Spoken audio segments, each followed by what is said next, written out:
The king of Silvar, Inglis, is lying on his deathbed, surrounded by people who are in tears because their beloved king is dying.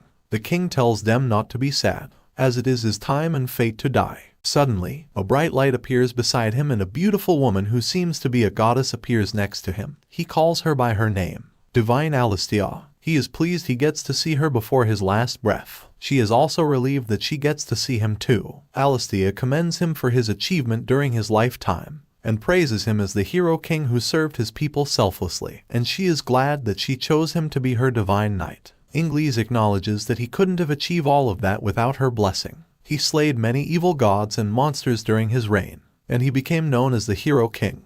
Alastia wants to repay Inglis for all his extraordinary efforts and good deeds. She reveals to him that she will grant him any wish as long as it is within her power. In his present life, Inglis dedicated everything to serving his kingdom and his people. He wishes to be reborn as a swordsman to see how far he can go by dedicating his next life to honing his martial skill and becoming a great hero. Alastia grants him his wish. She cradles him in a field of flowers and looks forward to their reunion in the distant future. Inglis opens his eyes to see a man and a woman looking back at him happily. They are his parents. The woman's name is Serena and the man's name is Luke. He has been reincarnated with the same name from his previous life, but something is different. Looking at the mirror, he soon discovers that he has been reborn as a girl, which made him scream. Inglis wakes from her cradle. She looks at the shield and swords placed on the wall and expresses her frustration as she is unable to use the sword as a baby. She realizes that her divine blessing from the goddess Alastia is still intact. As she floats in the air, she explains ether as the origin of all creation in this world, and everything that exists is made up of ether. The ability to control it means exerting your will over the world, which makes it a divine power. As she continues to float in the air, she notices that no one in this new world has been able to use ether. But soon, her thoughts are interrupted by someone alerting the people of the presence of magicite beasts in the city. Inglis's mother, Serena, opens the door and is shocked to see Inglis floating. Inglis immediately falls into her cradle and starts crying to distract her mother from thinking about what she had just seen. Serena carries her baby and runs to safety as Serena is running towards the castle. Inglis is happy and thinks about the magicite beast, hoping that the magicite beast is a vicious beast that will make a satisfying enemy. Upon arrival at the entrance of the castle, we see another woman whose name is Irina, Serena's older sister, who takes them inside. We then meet Raphael, Irina's son, who is 8, and is looking after his baby sister, Rafinha. As his mom and his aunt enters the room, he immediately expresses his happiness to see both his mom and her sister safe. Irina hopes that they will be safe in the room while the knights fights off the magicite beasts. Serena looks out of the window with Inglis in her arms, and Inglis is able to see what the magicite beasts looks like. The magicite beasts are dragon-like creatures, with different color of horns. She is also curious to know if they are made up with condensed mana. She came to the conclusion that the world has become more dangerous, which makes her excited at the thought of fighting such powerful beasts. She cries, frustrated that she can't test her skills yet, and starts wiggling in her mother's arms. But Serena thinks that Inglis is scared because it's her first time seeing a magicite beast. Raphael expresses his frustration because all he can do is sit back while the other knights fight. Even though he has already received his rune, he wants to fight the magicite beast alongside the other knights. But his mom assures him that he will fight when the time is right, and that his rune represents the hope of the people, which makes him special. Inglis explains that the rune is a mark of all knights. It is needed to wield artifacts that allows combat against magicite beasts. Serena also have a rune engraved on her right hand and is different from Raphael's. Suddenly, a magicite beast bashes into the room, knocking Irina with Rafinha in her arms to the ground. Raphael tries to fight the monster, but Serena stops him and entrusts him with the babies and orders him to escape with them. She prepares to fight the beast. She launches at the beast, but her attack does nothing to affect the beast.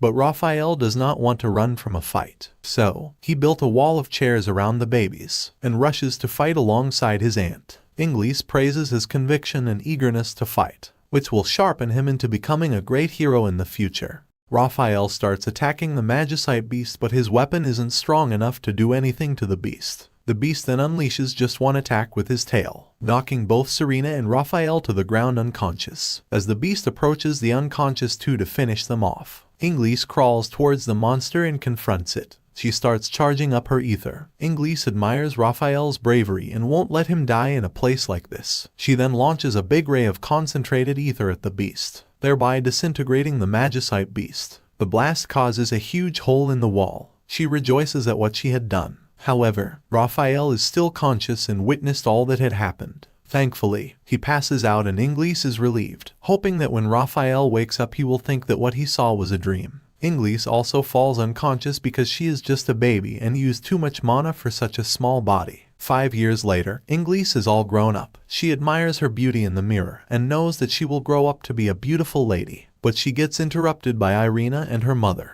who points out that Inglise loves to admire herself in the mirror. Irina also praises Inglise for her well-mannered behavior as she is very mature for her age. Raffiana, who is called Ronnie for short, appears behind her mother and invites Inglise to practice at the field. On the training ground, where the knights are training, Ronnie struggles to raise a wooden sword but falls down because it is too heavy for her. Inglise runs to help her stand up. Raphael, who is now 13, is training on the field. He is the eldest son and heir of the local lord, the Duke Bilford. Everyone expects great things from him. With his exceptional martial skills, no one can defeat him except Inglise's dad, who is their captain. Inglise is excited and wishes to spar with him one day. Soon, a traveling merchant named Rambach arrives at the training ground with his group to spar with the knights. Rani explains to Inglise that the merchants often gets attacked by magicite beasts, so they spar with the knights sometimes in order to sharpen their skills and get stronger. Inglise is envious and calls them lucky because they get to frequently fight magicite beasts. This confuses Rani for a moment, but Inglise shrugs it off as nothing. Mr. Rambach introduces his son, Raul, who seems intimidated by Raphael. Raul politely greets everyone. However, as soon as he holds the sword, he surprises all of them when he beats 10 knights in a few minutes. Raul shows his cocky and arrogant attitude as he mocks the knights, calling them weak. He starts saying that the knights have grown rusty and weak because the city has not been attacked by magicite beasts in a long time. Inglise notices what Raul is doing to beat the knights. It seems Raul is using some kind of binding magic to restrict his opponent's movement when they make eye contact with him, giving him an opening to strike. Inglise is surprised that no one has noticed. She concludes that the people of this era have lost their sense and knowledge of magic. Raul beats up another knight and knocks his wooden sword from his hand, which goes flying towards Rani. But Inglise easily catches it before it lands on her. Raphael thanks Inglise for saving his younger sister in the nick of time. Raul continues to brag about his ability to beat the knight. His father mockingly tells him to not be disrespectful to the knights. Raphael steps forward to defend the honor of the knights and challenges Raul to a duel. Inglise advises Raphael not to make eye contact with Raul while he's fighting, as she feels there is something fishy about Raul's fighting technique. Raphael appreciates Inglise for the advice and takes it. The duel starts and Raphael avoids making eye contact with Raul, but instead, he looks at Raul's feet. Raphael launches a series of attacks on Raul, giving him the upper hand, and the knight starts cheering for him. However, Raul pretends to launch an attack and Raphael bashes into a wall, because he was looking down at Raul's feet and doesn't see the wall. This gives Raul the chance to win the duel by slashing Raphael's back with his wooden sword. He then commends Raphael's fighting skill but also mocks him, saying that he is not worthy of becoming the next leader to lead the Holy Knights in the future. Seeing this, Inglise has had enough, so she walks to Raul and politely asks him to give her some lesson by challenging him to a duel. But Raul turns her down, saying he doesn't want to fight a little girl, and tells her to go look for dolls to play with. This makes Inglise angry and she threatens to expose his magic if he doesn't accept the duel. Raul is left with no other option but to accept the challenge. Inglise's father, Luke, tries to talk her out of it because she is still a little girl, but she proudly tells him that she is his daughter and wants to uphold the dignity of the knights. She also blackmails him, saying that she will inform her mom about the vase he bought if he doesn't let her duel. Hearing this, Luke immediately allows her to fight. As the duel starts, Raul tries to use his binding magic trick on Inglise, but she dispels it with ether by hitting her chest 3 times.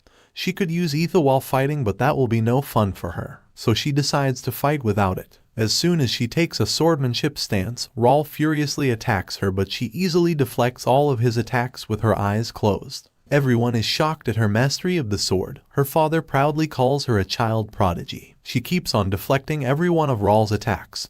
He is angry and gets frustrated as he asks her what she really is. In this moment, Inglise attacks him and slashes his back with the wooden sword, the same way Raphael was beaten. Raul gives up, defeated by a little girl. Inglise thanks him for the fight. Everybody rejoices in amazement and congratulate her. Inglise is proud of herself and promises to do better and aim higher. After all, that was the reason why she is reborn. And that is how the episode ends.